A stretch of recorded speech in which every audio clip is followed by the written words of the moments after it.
네, 안녕하십니까. 김진명래의 김진입니다. 오늘은 39번째 시간으로 생사와 기독교 사상에 대한 얘기를 나눠보도록 하겠습니다. 인류사를 통틀어서 인간에게 가장 근본적인 문제가 삶과 죽음의 문제라는 것은 모르는 사람이 없을 것입니다.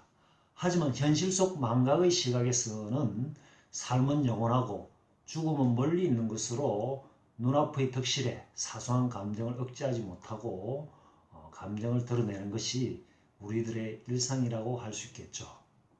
인간에게 죽음이라는 거대한 물음이 없었다면 과연 종교는 존재할 수 있었을까요?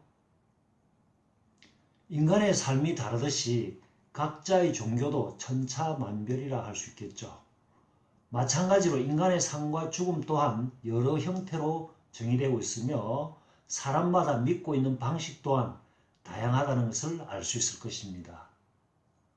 오늘 주제에 따라서 기독교에 대한 얘기를 나눠보겠는데요. 기독교는 한국 종교사에서 오래된 불교나 유교에 비하면 최근 대략 한 130여 년 전이죠. 전래된 새로운 어떤 종교를 할 수 있겠습니다. 그럼에도 기독교가 한국 근현대의 정치, 사회, 문화에 끼친 영향은 실로 엄청나다고 할 수 있겠습니다. 기독교는 역사가 긴 한국의 전통 종교라 할 수 있는 유교, 불교, 천도교 등과 비교해 볼 때 사생관에 있어서 많은 차이가 있다는 것을 알 수 있습니다. 먼저 기독교는 유일신 사상을 표방하고 있는데요.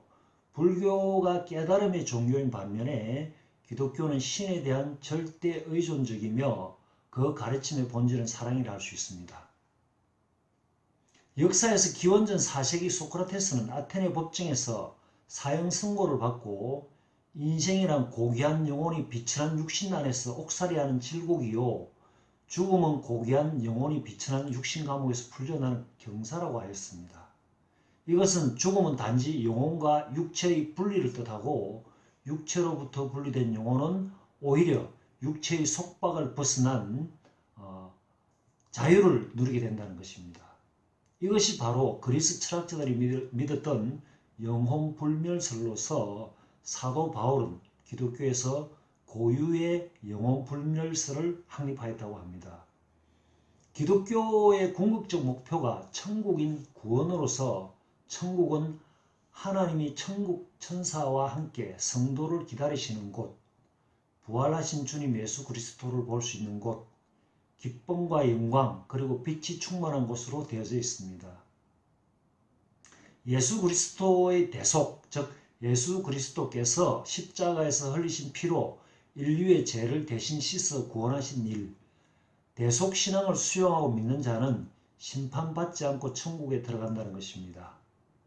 또한 기독교에서는 인간의 죽음을 자연적인 현상으로 보지 않는 것입니다. 즉 하나님이 처음 인간을 창조하였을 때 영원한 생명을 부여하였는데 아담과 하와에 의한 원죄로 인간은 죽음이라는 징벌을 받았다고 믿는 것입니다. 천당이나 지옥은 시간적 개념을 초월한 영원한 생명의 영역으로 영원히 산다고 믿는 것입니다. 즉 죽음은 생명의 끝남이 아니고 새로운 생명의 시작인 것이라는 것입니다.